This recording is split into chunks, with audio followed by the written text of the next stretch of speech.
Hi viewers, இன்றைக்கி நம்ம சேனலில் ஹெல்தி கேக் சீரீஸ் பார்க்க போகிறோம். ரெண்டாவது வகையாக பீனட் கேக் எப்படி பண்ணுறதுன்னு பார்க்கலாம். முதல் வகையாக ப்ளம் கேக் பண்ணியிருந்தோம். அந்த வீடியோ நான் கீழே டிஸ்கிரிப்ஷன் பாக்ஸில் லிங்க் கொடுக்குறேன், செக் பண்ணி பாருங்கள். இந்த கேக் செய்கிறதுக்கு வெறும் 5 நிமிஷம் போதும். 5 இன்க்ரீடியண்ட் வச்சு இந்த கேக் நம்ம செய்ய போகிறோம். 5 இன்க்ரீடியண்ட்டும் ரொம்ப ஹெல்தியானது. பசங்க கேக் கேட்குறாங்கன்னா இந்த மாதிரி ஆப்ஷனில் செஞ்சு தாங்க, கண்டிப்பாக அவங்க விருப்பப்பட்டு சாப்பிடுவாங்க. இந்த ரெசிபி இன்ஸ்டன்ட் அப்படின்றதுனால நீங்கள் எப்போ வேணாலும் இந்த ரெசிபியை ட்ரை பண்ணலாம். இப்போ வாங்க பீனட் கேக் எப்படி பண்ணுறதுன்னு பார்க்கலாம்.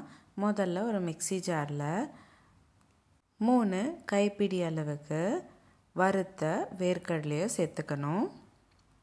தோலெல்லாம் நீக்கிட்டு அப்புறமா மிக்ஸி ஜாருக்குள்ளே சேர்த்துக்கோங்க. கொஞ்சம் கொரகொரப்பாக அரைச்சக்கப்புறம் 3 ஸ்பூன் போல் அந்த கொரகொரப்பாக இருக்கிற வேர்க்கடலையை ஒரு கிண்ணத்துக்கு மாற்றிக்கோங்க. 3 ஸ்பூன் அளவுக்கு நீங்கள் எடுத்துக்கிட்டாலே போதுமானது. இது நம்ம டெக்கரேஷன் பர்பஸ்க்காக யூஸ் பண்ண போகிறோம். இப்போது கொரகொரப்பாக இருக்கிற வேர்க்கடலையை மிக்ஸி ஜாரில் ரன் பண்ணிங்கன்னா இந்த மாதிரி டெக்ஸ்சரில் இருக்கும். அந்த ஸ்டேஜில் நீங்கள் 2 ஸ்பூன் போல் வெல்லம் சேர்த்து திருப்பி மிக்ஸி ஜாரில் ரன் பண்ணிக்கணும். உங்களுக்கு கேக் எவ்வளோ ஸ்வீட் தேவையோ அதுக்கேற்ற மாதிரி நீங்கள் வெல்லம் சேர்த்துக்கலாம். வெல்லம் போட்டு ரன் பண்ணக்கப்புறம் டெக்ஸ்சர் இப்படி இருக்கும். இந்த ஸ்டேஜில் 2 ஸ்பூன் அளவுக்கு கொக்கோ பவுடர் சேர்த்துக்கணும். 10 ml போல் பால் சேர்த்துக்கிட்டு நல்லா மிக்ஸி ஜாரில் பிளெண்ட் பண்ணிக்கோங்க. கொக்கோ பவுடர் சேர்த்ததுனால அதே சமயம் வேர்க்கடலைனால இந்த மாதிரி க்ரீமியான டெக்ஸ்சர் நம்மளுக்கு ஸ்ப்ரெட் ரெடி ஆகிடும். மாதிரி பீனட் பட்டர் டெக்ஸ்சரில் நம்மளுக்கு ரெடி ஆகிடும்.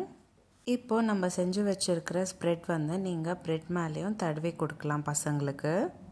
நம்ம கேக் செய்கிறதுக்கும் ப்ரெட் மேலே தான் தடவ போகிறோம். 4லேருந்து 5 ஸ்லைஸ் ப்ரெட் ஓரம் கட் பண்ணிவிட்டு நம்ம செஞ்சு வச்சுருக்கிற பீனட் ஸ்ப்ரெட் நல்லா தடவிக்கோங்க. பட்டர் நைஃப் இருந்தால் பட்டர் நைஃபோட தடவிக்கோங்க. அடுத்து நம்ம எடுத்து வச்சுருக்கிற கிரவுண்ட்நட் பவுடரும் சேர்த்துக்கோங்க. இப்போது அடுத்த லேயரும் அதே மாதிரி வேர்க்கடலை ஸ்ப்ரெட் நம்ம ரெடி பண்ணி வச்சுருக்கிறத ஸ்ப்ரெட் பண்ணிவிட்டு அதுக்கப்புறம் கொஞ்சமாக கிரவுண்ட்நட் பவுடரும் சேர்த்துக்கிட்டு இதே மாதிரி எல்லா லேயரும் செஞ்சுக்கணும்.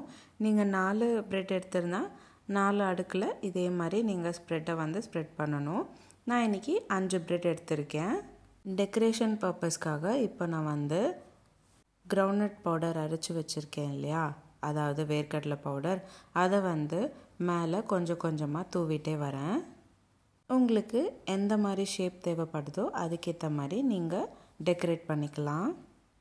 அடுத்து நம்ம கீழே விழுந்திருக்கிறது எல்லாமே நம்ம ஒரு டிஷ்யூ பேப்பர் வச்சு நல்லா தொடச்சி விட்டுடலாம். மறுபடியும் டெக்கரேஷன் பர்பஸ்க்காக நான் பூசணிக்காய் விதையை அரேஞ்ச் பண்ணி வச்சுருக்கேன். இப்போது அடுத்து நடுவில் நான் சன்ஃப்ளவர் சீட்ஸும் சேர்த்துக்கிறேன்.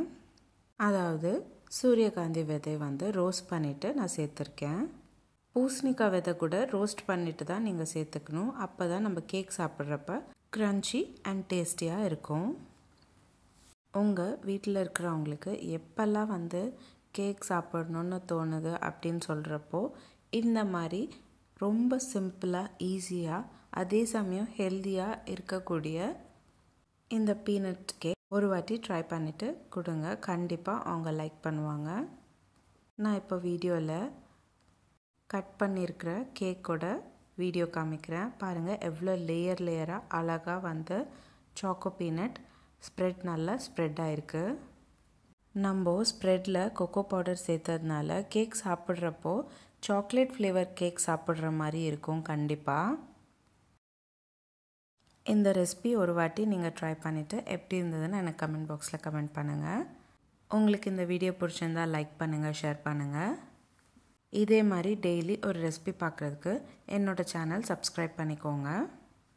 மீண்டும் சந்திப்போம் ஒரு சுவையான ரெசிபியுடன்.